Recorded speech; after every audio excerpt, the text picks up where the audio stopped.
ಇನ್ನು ವೃಶ್ಚಿಕ ರಾಶಿ, ವೃಶ್ಚಿಕ ರಾಶಿಯವರಿಗೆಲ್ಲರಿಗೂ ಶುಭ ಆಗಲಿ ಅಂತೇಳಿ ಈ ಕಾರ್ಯಕ್ರಮದಲ್ಲಿ ಪ್ರಾರಂಭ ಮಾಡೋಣ. ವೃಶ್ಚಿಕ ರಾಶಿಯಲ್ಲಿ ಸೂರ್ಯ ಇದ್ದಾನೆ, ಬುಧ ಇದ್ದಾನೆ. ಕೆಲಸ ಕಾರ್ಯಗಳು ಸ್ವಲ್ಪ ಪ್ರಾರಂಭದಲ್ಲಿ ನಿಧಾನವಾಗಿ ಉಂಟಾಗ್ತವೆ. 4ರಲ್ಲಿ ರಾಹು.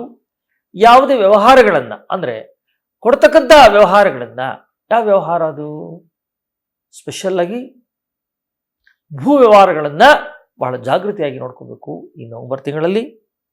5ರಲ್ಲಿ ಶನಿ ಸಂಚಾರ. ಸಂತಾನಕ್ಕೆ ಏನಾದರೂ ಪ್ಲಾನ್ ಮಾಡೋಂಗಿದ್ರೆ ಅದು ಮುಂದಿನ ತಿಂಗಳು ಪ್ಲಾನ್ ಮಾಡಿದ್ರೆ ಶುಭ. ಅನಂತರ ಮಕ್ಕಳ ವಿದ್ಯಾಭ್ಯಾಸ ಬಹಳ ಜಾಗೃತಿಯಾಗಿರಬೇಕು. ಜ್ಞಾಪಕ ಶಕ್ತಿಯಲ್ಲಿ ಸಣ್ಣ ಪುಟ್ಟ ಕೊರತೆ ಉಂಟಾಗ್ಬಿಡುತ್ತೆ.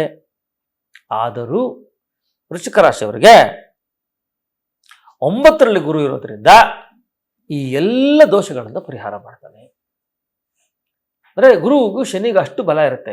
ಉಳಿದ ಎಲ್ಲ ಗ್ರಹಗಳು ಆ ಸಣ್ಣ ಪುಟ್ಟ ತಾಪತ್ರೆಗಳನ್ನು ಕೊಡ್ತವೆ ಅಂತ ನಮ್ಗೆ ಗೊತ್ತಾದರೂ ಕೂಡ ಈ ಗುರು ಶನಿ ಇಬ್ಬರು ಬಲವಾಗಿದ್ದರೆ ಎಲ್ಲ ಗ್ರಹದ ದೋಷವನ್ನು ಹರಣ ಮಾಡಿ ನಮಗೆ ಯಾವ ರೀತಿಯಾಗಿ ಮುಂದುವರಿಬೇಕು ಅಂತಕ್ಕಂಥ ಬುದ್ಧಿಶಕ್ತಿಯನ್ನು, ಜ್ಞಾನಶಕ್ತಿಯನ್ನು ಕೊಡ್ತಾರೆ. ಹಾಗಾಗಿ ವೃಶ್ಚಿಕ ರಾಶಿಯವರು ಆ ಒಂದು ಸೂರ್ಯನ ಪೂಜೆಯನ್ನು ಮಾಡ್ಕೋಬೇಕು, ಸೂರ್ಯ ನಮಸ್ಕಾರವನ್ನು ಮಾಡಬೇಕು, ಗೋಧಿಯನ್ನು ದಾನ ಮಾಡ್ಕೋಬೇಕು, ಇಷ್ಟು ಸಹಸ್ರನಾಮವನ್ನು ನೀವು ಕೇಳಬೇಕು. ಇದರಿಂದ ನಿಮ್ಗೆ ಹೆಚ್ಚು ಫಲ ಬರುತ್ತೆ. ನಿಮಗೆ ಗುರುಬಲ ಬಂದಿದೆ, ನಿಮ್ಗೆ ಶುಭ ಆಗುತ್ತೆ. ಗುರುಬಲ ಬಂದಾಗ ಮನೆದೇವರಿಗೆ ಒಂದು ಸಾರಿ ದರ್ಶನ ಮಾಡಿಕೊಂಡ್ರೆ ಬೇಕಾದಷ್ಟು ಶುಭ ಫಲ ನಿಮಗೆ ಉಂಟಾಗ್ಬಿಡುತ್ತೆ ಅಂತ ಹೇಳಿ ಈ ವೃಶ್ಚಿಕದವರಿಗೆ ಶುಭ ಆಗಲಿ ಅಂತೇಳಿ ನಾನು ದೇವರಲ್ಲಿ ಪ್ರಾರ್ಥನೆ ಮಾಡ್ತಾ ಈ ಕಾರ್ಯಕ್ರಮದಲ್ಲಿ ವೃಶ್ಚಿಕ ರಾಶಿಯವರಿಗೆ ಶುಭವನ್ನು ಕೋರ್ತೀನಿ.